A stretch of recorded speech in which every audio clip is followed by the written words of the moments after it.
Hello, everybody. Welcome to my YouTube channel, Homeopathy Super Sessions by Dr. Jagose. Today, we'll be doing Robert's Chapter 25, Some Manifestations of Latent Sora. This is the first part.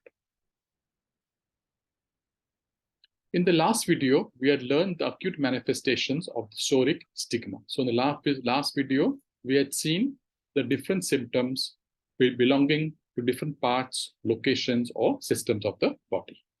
In acute diseases, the eruptions of sora are often traceable to the soric poison in the latent state. So in the acute diseases, whatever eruptions are there, you can trace it to the soric poison in the latent state. It may lie for a long period, sometimes for years, without manifesting much disturbance. So the latent sora is there. It lies in the quiescent phase or in the latent stage, or in the inactive stage, or in the slumbering or sleeping stage. And it lies there for a long period, even sometimes for years, without much manifesting much symptoms or disturbances. So in the latent state or in the inactive state, it is present. Latent sora is present in the body, even for a long period, that is, even for a few years, and it still doesn't exhibit any symptoms. The observant physician may read its peculiar characteristics even in the latent state through the patient, though the patient is not disturbed to any degree. However, Robert says that if the physician is observant, he can recognize the features of the latent sora, though the patient is not too much disturbed. In acute disturbances, it requires in the latent state only a slight shock to the vital energy to bring the miasm or stigma to the fore. So, in order to activate the latent sora in an acute disturbances, it only requires a slight stimulus so that the vital energy is triggered off and the miasm or stigma is also triggered off, and the signs and symptoms they appear. Now, what are the causes, or what are those triggering factors which will trigger off the latent sora? It could be an accident, it could be an exposure, or to any other seemingly slight cause. So there could be some exciting causes which may trigger off the miasm, which is latent, that is the sora which is latent. The physician has to be conversant with the characteristic of the latent stage. So naturally, the physician has to be knowledgeable, and he has to know what are the symptoms of the latent sora. They may be cured, thereby he may cure the underlying dyscrasia in the latent condition. So if he is knowledgeable of the symptoms of latent sora, he will be able to cure the condition of the underlying miasm or dyscrasia or stigmata.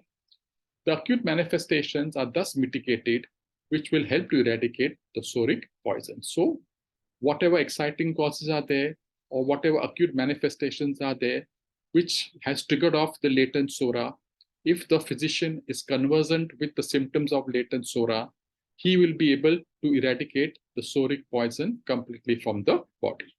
So now let us see what are the symptoms of latent sora. One of the strongest characteristics of sora in its latent state is the mental condition. So Robert has given importance to the mental condition. So now let us see the important symptoms of latent sora on the mental sphere. Soric patients are mentally very alert. They are quick and active in their emotions. So as I told you, there is hypersensitivity, both on the mental level as well as on the physical level. So therefore, the patients are alert, they are quick, and they are active. The activity is very pronounced, and especially pronounced in the keenness and activity of the mind. So there is hyperactivity of the mind. They will work like Trojans for a short time, but they are easily fatigued, both mentally and physically, and profound prostration follows. So because of the hyperactivity of the mind, because of the strong mental thoughts coming in the mind, they will work like Trojans, or they are very hardworking people. They will complete the task in a short period of time, but after they have finished the task or their project, there is profound weakness or prostration follows both on the mental sphere as well as on the physical sphere. So they will work, they'll finish up their work, no matter how long it takes. It may take 2 or 3 days, but they will finish it up, or they will work whole night, they'll finish up the work. But after they finish up the work, there is severe fatigue. This is a very important symptom of the latent Sora. This prostration has such a profound effect upon them that they dread to undertake any exertion, mental or physical, because of the fatigue which they know they will follow. So whatever work they have done, after that there is prostration, and after that they do not want to take any other work, either any mental work or physical work, because they will fear that again they will get fatigue or the prostration will come up. The fatigue is accompanied by a desire to lie down, and this desire is quite characteristic of this type of the patient. So the fatigue is there. So how will the patient express the fatigue? Patient will just lie down, will just relax. He doesn't want to move. He feels tired. He feels lethargic. He feels weak. A peculiar characteristic of the mental irritation is that it produces a sense of bodily heat, and these patients will have flushes of heat while they are working. The heat of the room oppresses them. So, as you all know, in Sora, you are getting many sensations. One sensation which is characteristic is the hot flushes of the heat or the burning sensation. And the heat of the room makes them uncomfortable. Other peculiarity of the mental state is anxiety. They are anxious to the point of worry and fear. As I told you in the last video about the heart complaints, functional disturbance of the heart, there is palpitations of the heart, but patient is very anxious and very nervous, fear that he will die. So the mental state here also is of the worry and fear. Fear that they will unable to accomplish what they attempt. So they have fear that they would not be able to finish the project or the work given to them. They will not be able to carry out their plans, fear that the health will fail in doing what they set out to do. So there's so much of fear that they will think that the fear is there, saying that they will not be able to finish their work on time, or will not be able to carry out whatever they plan throughout the day, or they may think that when they do this work, they will fall sick. So much is the fear which is expressed in these different forms. In sickness, they fear death or that they will be incurable. As I just told you in the heart complaints also, when the heart complaints are there, again, functional disturbances are there, they think that they're going to die. So in any sickness, the fear of death is there. Or they will think, or even a minor disease is incurable. For example, a common cold, they will think, I've got a common cold, oh God, what will happen if I die? Or what will happen to me? I don't think so this is curable. So the slightest sickness, which is self-limiting, that also they think it is incurable. When they become depressed, that they fear that they will be dependent. So when they get sad, they will fear that they will not be able to do their work and they have to depend on somebody else. There is sudden anxiety and anxiety about the heart, particularly when some stomach conditions are present. So in anxiety is there, especially during the heart complaints, and also it is associated with GIT complaints. So all GIT complaints and heart complaints are associated with anxiety. In children, the sense of fear is manifested in different ways. So let us see in children how the fear is manifested. So in children, they have fear of dark, fear of strangers, fear of imaginary things, fear that they will not get on in school, and fear that they will be late to school. These fears work upon the child life so intensely that they soon wear themselves out and become thoroughly exhausted. So the child will have fear of the dark. The child will not go into a dark room. They will have fear of strangers. When some guests come in the house, probably they will not go and meet them. Or probably the parents have told the child, don't go in that room. If you go in that room, something horrible will come out. So the parents have implanted the fear in the patient's mind. So therefore, the patient may have a fear of imaginary things. And also that fear that they will not be able to get along in school and they will be late.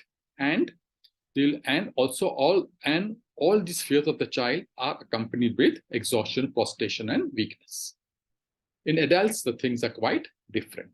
In adults, there is difficulty in concentrating upon their work, and their thoughts keep changing about, shifting from one thing to another, making them confused. So in adults, there is difficulty in concentration, and the constantly changing of thoughts, and the thoughts shift from one point to another, making them more confused. In physical work, they have much the same manifestation. They cannot keep themselves at work steadily for any length of time.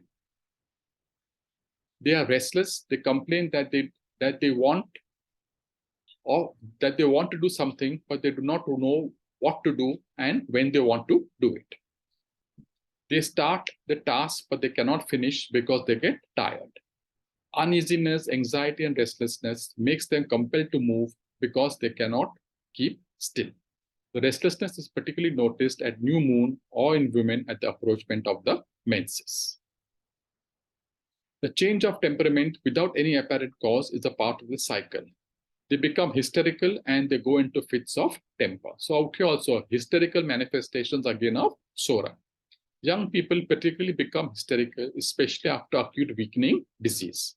Sora has fits of anger, yet with these fits of anger, there is seldom any desire to harm others, is a purely soric case. So basically, in anger also, there will be, patient gets angry, he may express himself in some way by shouting loudly, talking loudly, but he will not do any harm to others.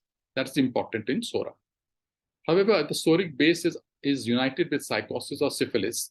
There's a decided tendency to harm or even kill others. But if you get a mixed miasm of Sora with psychosis, Sora with syphilis, then there'll be a tendency to harm or even kill others. So if Sora is combined with psychosis, they will harm others. If Sora is combined with syphilis, they will even kill other people. The greatest force to arouse the evil of soric dyscrasia is grief or sorrow. So again, grief or sorrow is another important, exciting cause for the latent Sora. It will bring about the exacerbations of the acute sickness. In women, the soric patients have much depression of spirits. If the patient is a woman, she will suddenly burst out crying, which relieves the whole condition. Melancholy patients on awakening from sleep have heart palpitations. They become nervous, anxious, with a sense of constriction about the heart, that they will have flushes of heat also. So in the soric women complaints, they have sudden outbursts of crying, and which relieves the whole condition. They are sad, they are depressed, and when they wake up, they may have the palpitations. They get nervous, they are anxiety, they have anxiousness, especially around the heart, sensation of constriction, and they will have hot flushes also. In these conditions, they will pass from depression of spirits into moodiness, sulkiness, or fits of temper. So again, here the alteration comes into play, that when they are depressed, they may be moody, they may be sulky, or you may get with fits of temper. They suddenly come on of these moods and act like entirely different persons. So these moods or the mood swings of depression, sulkiness, or fits of anger, they come on suddenly, and you will wonder that is this the same person who I am talking to? Thus, to relieve the symptom of the latent soric poison, a remedy having a marked similarity in the mental traits must be used to overcome the stigma. So naturally, if you want to relieve all the mental symptoms of the latent Sora, or the soric poison, or the soric stigmata, or the soric miasm, a remedy having a marked similarity to the mental state must be used in order to overcome the stigma. So you have to have symptom similarity in order to elevate the complaints. That's all in this part. Part 2 will be coming up. If you like this video, please give it a thumbs up. Please stay tuned for more. Thank you for your patient listening.